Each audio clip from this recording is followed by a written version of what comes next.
आज का वीडियो हम बोली और भाषा के संबंध में ला रहे हैं। ओम नमस्ते। मैं आपका अपना मित्र आपके अपने YouTube चैनल पर आपका स्वागत करता हूँ। किसी भी राष्ट्र के निर्माण, उत्थान और पतन में भाषा का भी एक महत्वपूर्ण स्तंभ होता है। इसलिए जब कोई भी राष्ट्र निर्माता, राष्ट्र विजेता होता है, कोई अन्य व्यक्ति किसी अन्य राष्ट्र पर कोई राष्ट्र विजय तो होता है, तो सबसे पहले उस विजय हुए राष्ट्र की, उस पराजित राष्ट्र की भाषा पर ध्यान देता है और उसे नष्ट करने का प्रयास करता है। मित्रों, आप सही नहीं सोच रहे हैं। इस समय मेरा ध्यान अंग्रेजों की ओर कतई नहीं है, ना मैं उनकी ओर आपका ध्यान दिला रहा हूं। अभी मेरा लक्ष्य है वामपंथी, साम्यवादी, सेकुलर, बॉलीवुड और भी अन्य देशद्रोही गद्दार जो छिपे हुए हैं उनके ओर। तो भारत में उर्दू सिनेमा की दुकान है, यानी बॉलीवुड उर्दू सिनेमा की दुकान है। समाजवाद, साम्यवाद, वामपंथी दुकानें भी इसी कारण चल रही हैं। ये मेरे आरोप हैं। अब मैं इन आरोपों को सिद्ध करता हूँ। तो प्रथम बिंदु पर ध्यान देते हैं। भारत एक बहुत ही बड़ा देश था, जो लगभग पूरे यूरोप महाद्वीप से भी बड़ा हो सकता था, और आज भी बहुत बड़ा देश है, जिसमें यूरोप के कई देश सम्मिलित हो जाएं। और अब दूसरा नंबर, भारत का भूगोल और जलवायु भी अन्य देशों से भिन्न है। यहाँ पर भिन्न भिन्न जलवायु प्राप्त होती हैं और 6 मौसम, कम से कम 6 ऋतुएं जो हैं वह प्राप्त होती हैं हमें। और इस संस्कृति में इतनी भिन्नताएं होते हुए भी जो जोड़ती हैं संस्कृति को, वह है इसकी शिक्षाएं, संस्कृति। यदि उत्तर भारत के लोगों को अपने पूर्वजों की महान वीरतापूर्ण कामों को सुनने, सुनाने और पढ़ने में आनंद आता है, उतना ही आनंद दक्षिण, पूर्व, पश्चिम और अन्य प्रांतों में भी आता है लोगों को। पूर्वजों के सम्मान में दाग लगाना यहाँ एक बहुत बड़ा अपराध होता है, और पूर्वजों की कीर्ति के लिए मित्रों लोग जीवन लगा देते हैं, परंतु आजकल इससे कट रहा युवा। और सदा ही पूर्वजों की कीर्ति में कलंक लगने के स्थान पर मर जाना उचित समझते थे पहले यहाँ के पूर्वज, आज भी समझते हैं। उत्तर भारत हो या दक्षिण भारत हो, पूर्व या पश्चिम, जब भी किसी व्यक्ति, किसी इस संस्कृति की किसी व्यक्ति ने यहाँ के अंदर की बुराई को बताया, लोगों को उसे तर्क और साक्ष्य से बताया, तो उसको त्यागने में लोगों ने निमिष मात्र भी विलंब नहीं किया। यहाँ के लोगों ने न करते थे। आज भी कुछ ऐसा ही चरित्र है यहाँ के लोगों का, और इसका खूब लाभ वामपंथियों और साम्यवादियों ने खूब उठाया, पंडों पुजारियों ने खूब उठाया। परंतु इस्लाम और ईसाइयत जो है बहुत समय तक यहाँ पे सफल नहीं हो पाई। बाद में सफल हो गए पाकिस्तान और बांग्लादेश के रूप में, वह अलग बात है। अब इसके तीसरा जो है लोक कथा, लोकगीत, लोक उत्सव, लोक नायक, स्थानीय लोकोक्तियां और स्थानीय इतिहास, पुरातत्व, पर्यटन।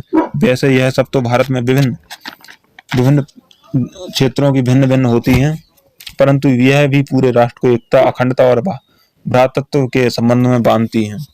इसके कारण स्थानीय इतिहास को वामपंथी उस क्षेत्र के लोगों के सामने लाने से कतराते हैं, और स्थानीय लोग इसका प्रबल विरोध करते हैं। यदि उनके पूर्वजों का गलत चरित्र चित्रण किया गया या फिर तथ्यों को तोड़ मरोड़ कर प्रस्तुत किया, तो इसलिए स्वघोषित इतिहास खोर स्थानीय इतिहास को स्थानीय लोगों के सामने न लाकर पूरे देश में पढ़ाते हैं, और उस स्थान पर अन्य प्रांत और क्षेत्र का इतिहास पढ़ाते हैं, और विदेशियों का इतिहास खासकर ठूस ठूस कर, जैसे इससे पहले भारत था ही नहीं, इस प्रकार पढ़ाते हैं।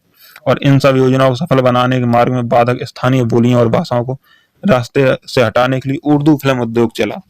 खूब इसका सहारा लिया गया, जिसमें देश विरोधी आतंकवादी दाऊद ने खूब पैसा लगाया, इसी प्रकार के अन्य लोगों ने लगाया पैसा और खूब कमाया, और देश के चरित्र का हरण करके रख दिया। यह मनोरंजन व्यवस्था राजा हरिश्चंद्र से चलकर, सत्यवादी हरिश्चंद्र फिल्म से चलकर पता नहीं कब जोधा अकबर तक पहुंच गया, पता ही नहीं चला।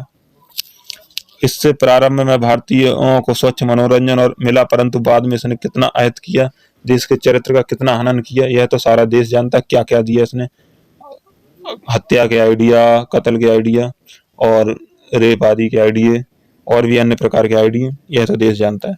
हम पता ही नहीं लगा पाए कब यह चकाचौंध में स्थानीय साहित्य इतिहास को भूल बैठे, साहित्य छूट गया, तो स्थानीय बोली और भाषा भी धीरे धीरे अपने मूल रूप से हटकर खड़ी बोली के निकट पहुंचने लगी, अर्थात विलुप्त होने लगी।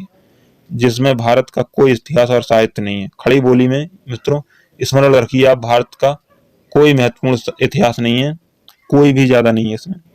अब मैं आपसे आप सभी लोगों से पूछना चाहता हूँ, यह मेरा प्रश्न है अब आपकी आप सभी के लिए, कि इसीलिए हमारे वीर भाटों ने इतिहास युद्ध भूमि में हाथी पर बैठकर लिखा था, जिनकी लेखनी ने कभी इतिहास को लिखा, कभी देखा तो कभी रचाया इतिहास को, कभी बनाया इतिहास को, भाई को भाई से लड़ने रक्त बहाने से रोका, दास्ता काल में भी सत्य और शिक्षा को जनमानस तक पहुंचाया।